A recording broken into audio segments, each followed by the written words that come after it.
डिम्पी का विद्रोह, नहीं जाएगी अमेरिका। नमस्कार दोस्तों, स्वागत है आपका आपके अपने चैनल हंग्री स्पिरिट्स में। हंग्री स्पिरिट्स देख रहे सारे दर्शकों का मैं अंजू शर्मा दिल से स्वागत करती हूँ। तो डिम्पी को वनराज शाह अमेरिका लेके जाना चाहता है, मगर डिम्पी की जो सबसे बड़ी दुश्मन पाखी है उसको इस बात में भी एतराज है, क्योंकि वो नहीं चाहती कि डिम्पी कहीं भी जाए और डिम्पी यहीं इस घर में सड़ती रहे, मरती रहे और पाखी अपनी जिद पूरी करती रहे। अब इस सब में डिम्पी का क्या रोल होने वाला है, बात करते हैं। पहले वही निवेदन, जिन्होंने अभी तक चैनल को सब्सक्राइब नहीं किया है कृपया कर लीजिए। साथ में दोस्तों बेल आइकन दबाइएगा ताकि आपको हमारे वीडियोस के नोटिफिकेशन मिलते रहें।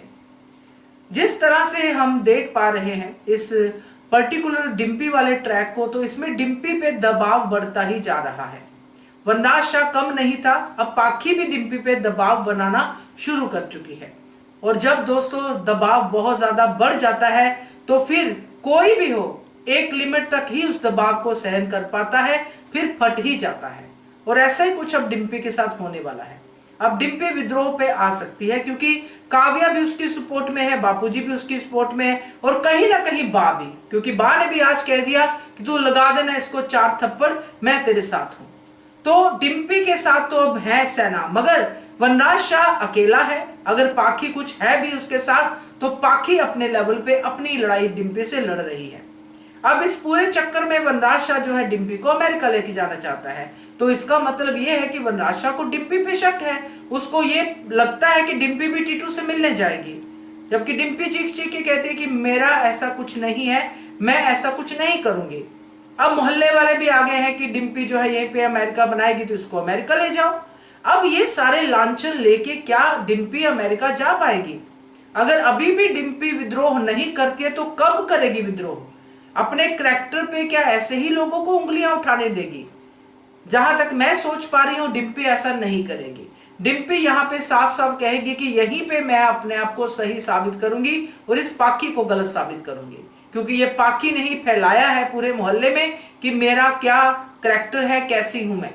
तो ऐसी लड़की को एक्सपोज करना बड़ा ही जरूरी है और ये डिम्पी को करना ही चाहिए दोस्तों। नहीं तो डिम्पी कितनी देर तक ऐसे ही अपने ऊपर आरोप पे आरोप सहती रहेगी, क्योंकि अगर डिम्पी को मोहल्ले वाले गलत कहते हैं तो अंश पे इस बात का क्या असर होगा? वो अपनी माँ को कैसे सोचेगा? ये सब पॉइंट डिम्पी के माइंड में आ सकते हैं, क्योंकि उसको माँ तो अच्छी बनना ही बनना है, क्योंकि वो अंश के लिए कुछ भी कर सकती है और ये विद्रोह भी वो अंश के लिए करेगी और वनराज शाह इसके आगे कुछ कर नहीं पाएगा। क्योंकि जैसे वनराज शाह ने तो कह दिया कि अपने सामान पैक करो निकल जाओ, और अगर डिम्पी ने सामान पैक कर लिया दोस्तों, तो वनराज शाह क्या करेगा? उसको उसका विद्रोह सहना ही पड़ेगा और उसको इसके विद्रोह के सामने झुकना ही पड़ेगा। तो मुझे ऐसा लगता है, बाकी देखते हैं कैसे होता है, ये होना ही चाहिए। क्या कहते हो आप? कमेंट कीजिएगा। देखते रहिए channel hungry spirits. Thank you so much. Subscribe to our channel by clicking the subscribe button. Click the bell button and enjoy the latest uploads from our channel.